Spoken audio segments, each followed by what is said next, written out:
And when one day we die, we will leave this place to go to another place. Whether we are leaving or coming, our karma follows us. Actually, this is how the author described it, but the actual happening is slightly different. It's not the karma follow you. All these are stored in the karmic nature. So like the Buddha said, we are all born of our karma, heir to our karma, conditioned and supported by our karma. And we are what we are because of our karma. So this karmic nature is the one that conditions us.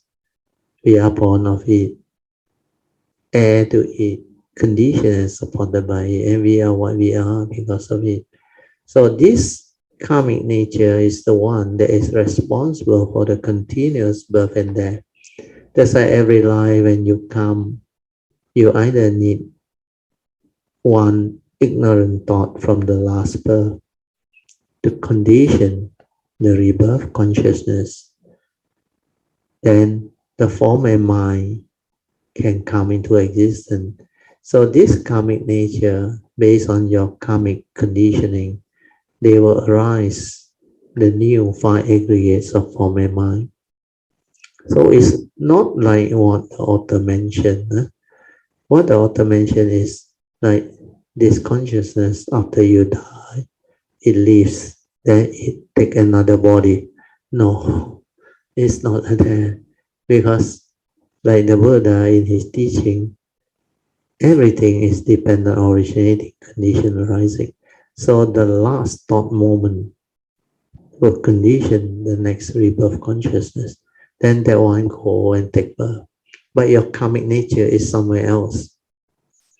Then when the karmic nature, based on its karmic conditioning and pattern, they will arise the appropriate form and mind. So the appropriate form and mind is actually within existence, within the karmic movement. Then it depends on how the karma fit in. That's why sometimes for those who know, to be born a human being is very rare, not easy. So a lot of people cannot understand. They say, why is it so difficult to be born a human being? Just get married and reproduce. This is what you saw in the surface.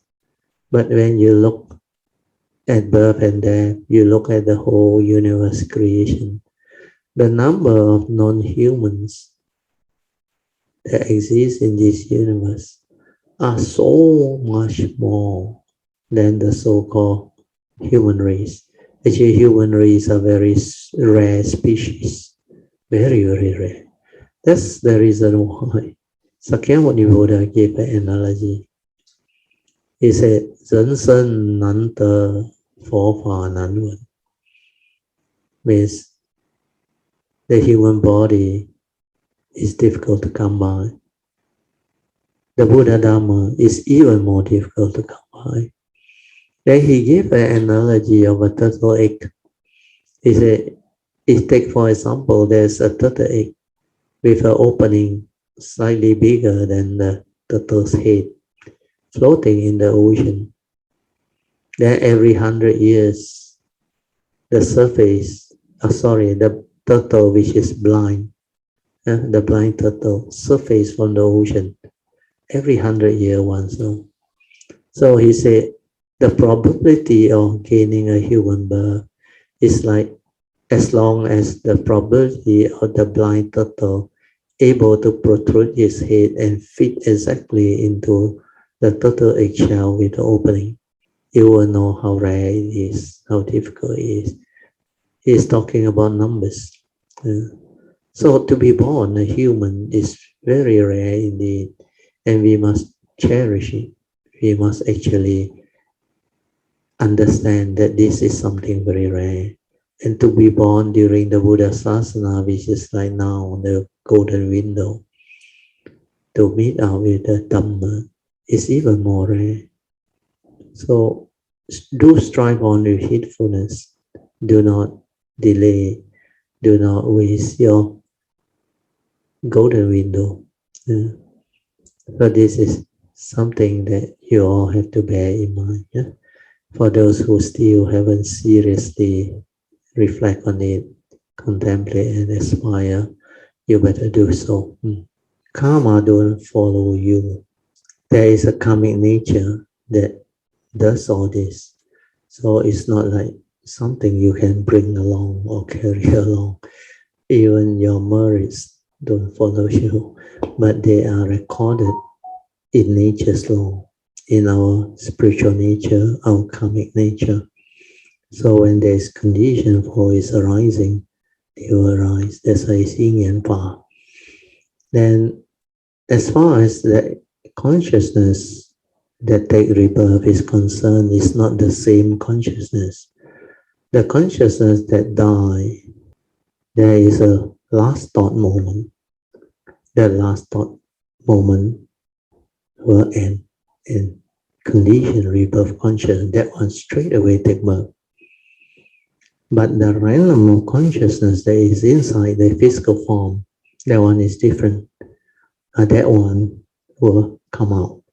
Because when a person dies, what happens is the consciousness that is trapped inside loses its craving force.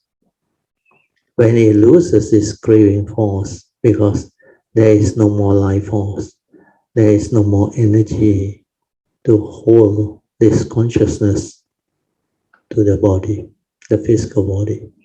That's why karma is such. When you take rebirth, the rebirth consciousness is trapped in the physical form. Then the physical form has this, what we call life force. Life force.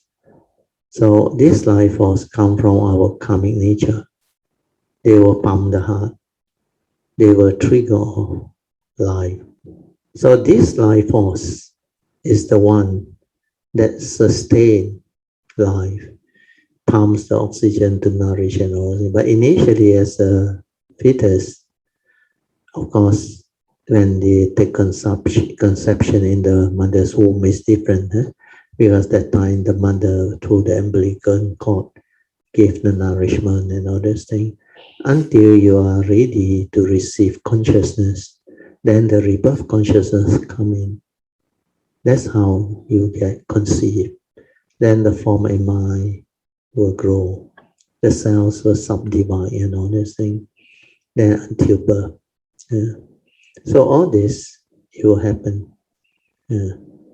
Then because of this life force and all those things, the consciousness actually get trapped inside.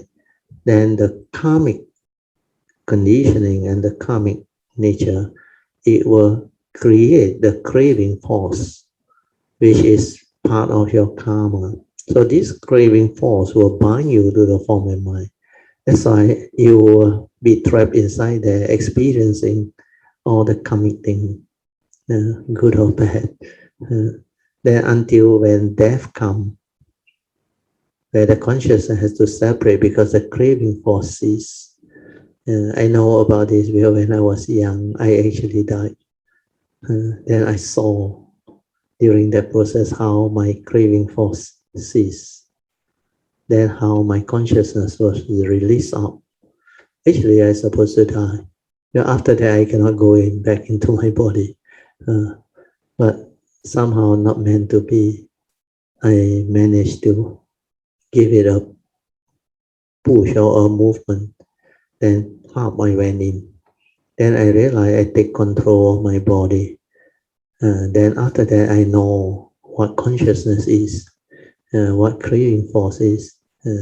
So this part I want to clarify is because very few people understand this.